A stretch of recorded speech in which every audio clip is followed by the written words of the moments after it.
Assalamualaikum warahmatullahi wabarakatuh. Beberapa hari yang lalu saya menerima sebuah broadcast gambar lewat WhatsApp di mana salah seorang pengusaha terkaya di Italia meninggal dunia karena kasus COVID. Yang menarik dalam tulisan tersebut ada kata-kata dari putranya yang mengatakan bahwa selama ini dia hidup dalam berkecukupan. Apapun yang dia inginkan, semahal apapun yang dia inginkan, kemungkinan dia bisa membelinya. Tetapi yang menyedihkan di akhir-akhir hayatnya ketika dia kena COVID, ternyata nafasnya itu begitu sesak sehingga udara yang tadinya gratis pun tidak mampu dia dapatkan. Nah, terlepas dari kebenaran gambar ini dan video ini atau tidak, saya berusaha tadi mencarinya, tetapi ada hikmah di balik itu mungkin yang bisa kita pelajari untuk kita bersyukur lebih dalam lagi atas nikmat Allah.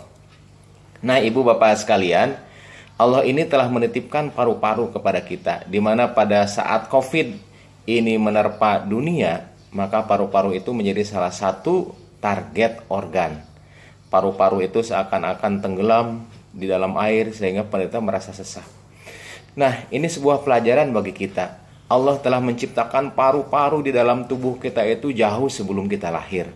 Allah telah menciptakan bakal paru-paru itu pada hari ke-21 ketika kita dikandung. Dan pada saat kita lahir, dalam 10 detik paru-paru kita itu langsung mengembang. Dan sejak saat itulah paru-paru kita itu menghembuskan nafas, menghirup nafas tanpa henti-hentinya, tanpa istirahat, tanpa jeda waktu. Dan hebatnya lagi, paru-paru bernapas tanpa kita sadari dan tanpa harus kita kerjakan melalui autoregulasi yang ada di otak. Begitu karbon dioksida meningkat, maka laju nafas akan meningkat pula. Begitu olahraga, begitu kebutuhan akan oksigen meningkat, tanpa kita suruh, paru-paru tetap akan meningkatkan kinerjanya supaya kebutuhan oksigen di dalam tubuh kita itu terpenuhi.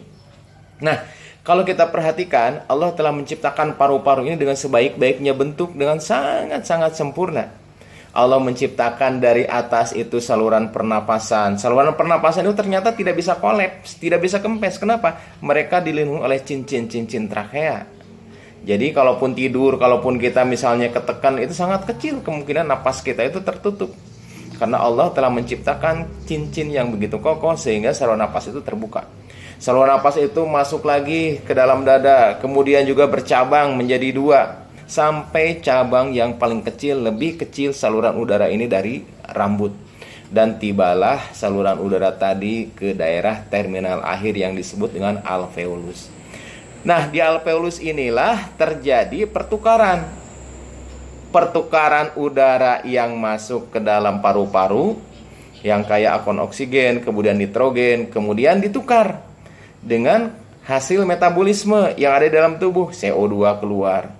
Kemudian juga di alveoli itulah oksigen akan masuk ke dalam pembuluh darah dan kita tidak akan sesak napas setelah itu. Dan ternyata di dalam tubuh kita ini Allah telah menitipkan antara 300 sampai 500 juta alveoli. Begitu banyak. Dan kita tidak tahu dan kita tidak pernah menyadari bahwa Allah telah menitipkan sedemikian detail. Bahkan kalau kita runut saluran napas ini dari mulai trakea, kemudian bercabang menjadi bronkus, kemudian juga bercabang lagi bronkioli, bercabang lagi sampai ke bagian terkecil. Ternyata kalau dijumlahkan panjangnya itu sekitar 2400 km. Bayangkan betapa dahsyatnya ciptaan Allah ini. Antara Aceh dan Lampung saja jaraknya itu sekitar 2044 km. Berarti saluran napas kita lebih panjang dari jarak antara Aceh dan Lampung. Sangat dahsyat sekali. Dan kalau kita lihat alveoli yang Allah titipkan di dalam paru-paru kita ini, kalau diluaskan permukaannya kurang lebih antara 50 sampai 145 meter persegi, suatu jumlah yang sangat luas. Sementara sekarang kita tidak tahu bahwa Allah telah menitipkan fasilitas yang sangat dahsyat itu, dan sampai saat ini paru-paru belum ada gantinya. Jadi kalau operasi jantung sementara bisa dihentikan untuk apa? Dengan menggunakan mesin. Tapi kalau paru-paru tidak ada yang bisa menggantikan perfusi oksigen ke dalam tubuh manusia sampai saat ini. Dan Allah juga menitipkan otot-otot di dalam rangka dada kita, untuk menarik napas, untuk memperluas dinding dada bagian dalam. Allah menitipkan 11 pasang musculus intercostalis interna, musculus intercostalis interna, externa. Kemudian Allah juga menitipkan diafragma untuk apa? Agar kita tuh bernapas. Dan hebatnya napas yang kita lakukan itu tanpa sepengetahuan dan tanpa sadar kita. Bisa sadar tapi jarangnya tidak sadar kita bernapas, sehingga kita tidak pernah lupakan untuk bernapas. Jadi itulah kehebatan-kehebatan Allah yang dititipkan kepada manusia. Jadi kalau kita nurunut lebih dalam lagi, memang kalau kita jumlahkan rata-rata orang dewasa bernapas itu sekitar 16 kali per menit. 16 kali napas, 16 kali napas. Kalau dijumlahkan per hari sekitar 23.000 kali kita bernapas. Suatu jumlah yang sangat besar. Bayangkan andai kata kita harus bernapas, kita harus sadar, maka sehari-hari mungkin kita hitung napas saja. Dan udara yang kita hisap rata-rata per hari itu antara 6,3 sampai 13 liter per hari. Andai kata kita jumlahkan mungkin ibaratkan galon aqua, galon air mineral itu sekitar 19 liter isinya. Mungkin sehari semalam kita memerlukan antara 492 sampai 1000 galon untuk napas tuh. Sedangkan sampai saat ini kita kasih gratis. Tapi alangkah jarangnya kan kita bersyukur. Dan ternyata udara yang masuk ke dalam saluran napas kita itu ternyata tidak bersih. Ada jamur, ada bakteri, ada virus, kemudian juga ada polutan dan sebagainya. Tetapi ternyata sampai saat ini kita jarang sakit karena saluran pernapasan. Kenapa? Allah menitipkan sistem pertahanan yang ada dalam tubuh kita. Begitu napas masuk, udara masuk lewat hidung, maka dia sudah disaring lewat bulu-bulu hidung. Begitu udara masuk lewat saluran napas bagian dalam, dia sudah dihangatkan supaya tidak terlalu dingin ke dalam. Begitu masuk lagi ke saluran napas ke trakea, di sana sudah disiapkan sistem pertahanan tubuh. Ada yang namanya bulu-bulu halus yang disebut dengan silia, dan Allah juga menitipkan lendir yang diproduksi oleh sel goblet yang di dalam saluran pernapasan. Lendir itu ternyata bukan sembarang lendir, tapi lendir itu juga mengandung antibiotik, mengandung antimikroba seperti defensins, kemudian antiprotease dan antioksidan. Itu lendir yang kita punya di dalam.